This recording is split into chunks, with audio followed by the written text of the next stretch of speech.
Every mental movie you play on repeat is a rehearsal for your future. The problem is, you've been rehearsing for the part you were given, using someone else's script. This video will show you the exact mechanism for writing a new one. You'll learn how to construct a single, short mental scene that implies your desire is a finished fact, rewiring your attention to notice opportunities you are currently blind to. And the reason this is urgent is because your brain is running a script right now, on autopilot. It's a script that's producing the exact life you already have. The most common mistake is trying to visualize the thing you want.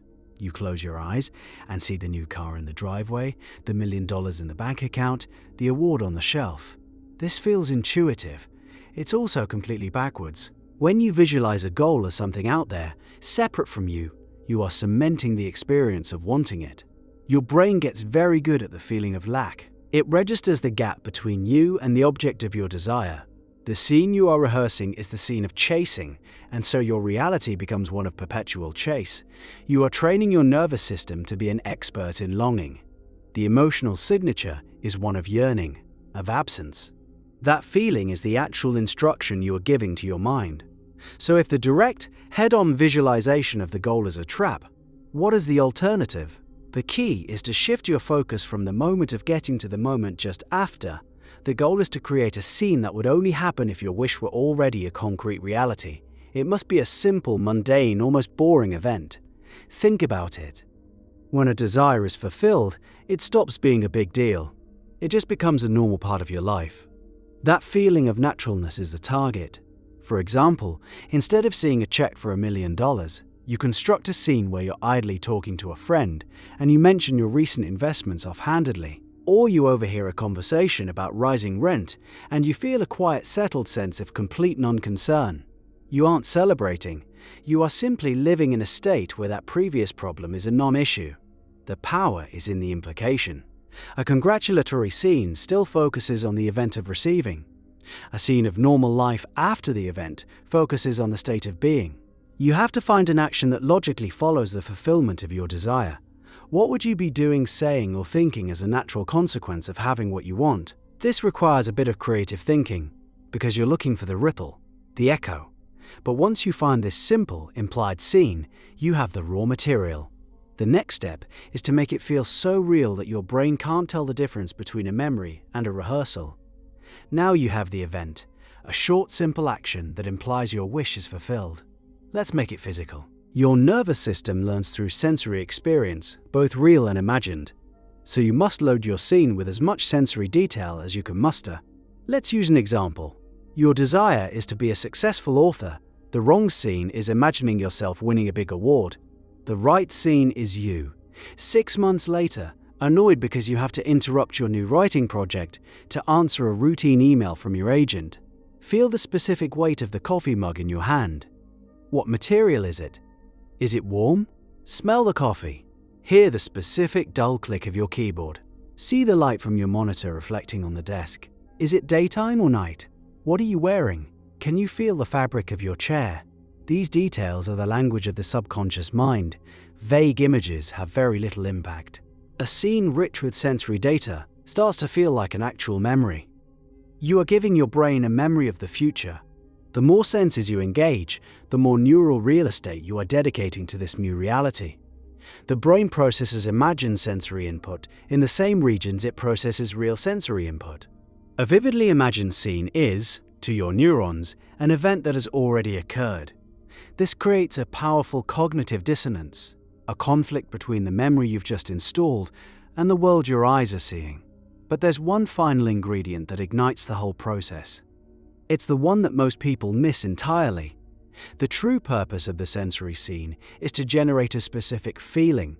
That feeling is the real signal. It's the feeling of the wish fulfilled. This is a very precise emotional state.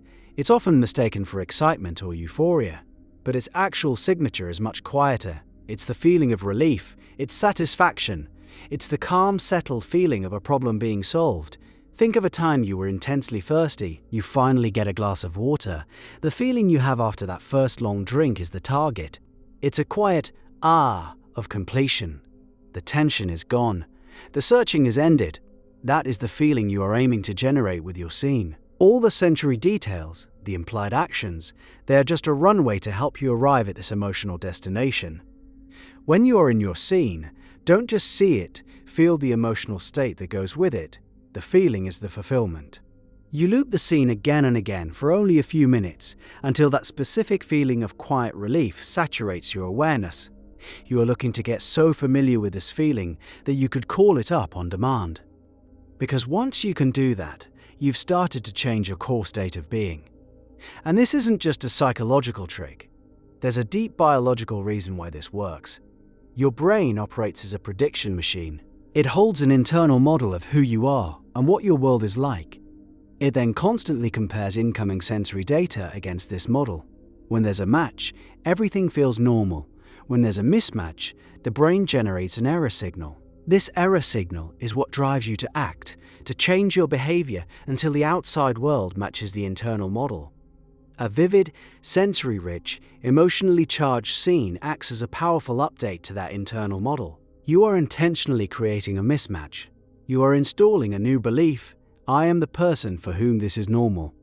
Now your brain has two conflicting data points: the old model of reality and the new emotionally resonant memory you just created. The brain hates this conflict. It will begin to work, mostly unconsciously, to resolve it.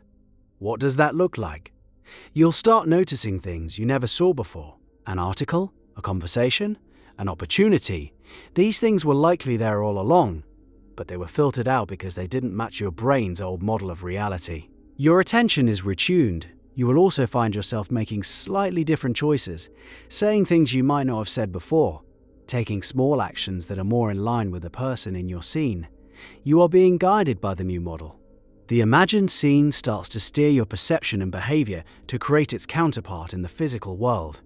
This is the mechanism. It is a deliberate reprogramming of your brain's predictive code. But what happens when you open your eyes and the old reality comes rushing back? The most misunderstood instruction in this entire process is to let it go. This is often interpreted as forgetting about your desire completely. This creates confusion. If you forget it, how will it happen? The instruction is more subtle. You aren't meant to drop the desire. You are meant to drop the longing. You drop the feeling of lack. The daily mental rehearsal is designed to replace the feeling of I want this with the feeling of I have this. After you do your session, you go about your day carrying the quiet, confident feeling of the wish fulfilled. You live from the end. When a thought of doubt or worry about your desire comes up, you have a tool. You can briefly recall the feeling you generated in your scene. That feeling of relief, that calm knowing. You use the feeling as your anchor. The need to constantly check for results, to worry about the how, fades away. Why? Because a person who already has what they want is occupied with other things. They aren't anxious about its arrival. They are living their life. By cultivating the feeling state of the person who has what you desire, you begin to think and act like that person. The letting go is the natural consequence of a successful assumption. You are no longer trying to get something. You are operating from the state of being someone. This whole process is a shift in identity. You are not trying to attract something into your life. You are selecting a version of yourself and then rehearsing that state of being until it becomes your dominant nature. Every action you take is a vote for the type of person you want to be. A mental act, if it has enough sensory and emotional reality, is also a vote. It's a powerful one. It's a vote you cast in the quiet of your own mind that begins to reorganize everything else. Your beliefs about yourself are just conclusions you've drawn from past evidence. You are simply providing your mind with new, compelling evidence in advance. You are creating a memory of a future you've chosen and letting your biology do the rest. The person who is wealthy has a different set of automatic thoughts and feelings about money than the person who is struggling. The person in a secure relationship feels differently than the person who feels alone. You are using a specific technique to install the feeling tone of the identity you wish to inhabit. You practice this new feeling until it becomes more familiar than your old feelings of lack and worry. It becomes your new home. Think of your current life. Every single aspect of it is the physical manifestation of your dominant assumptions. Your relationship with money, with health, with people, it's all an externalization of what you believe to be true about yourself and the world. These assumptions run on autopilot. They are the scenes you've been playing unconsciously for years. The scene of checking your bank account and feeling a knot in your stomach.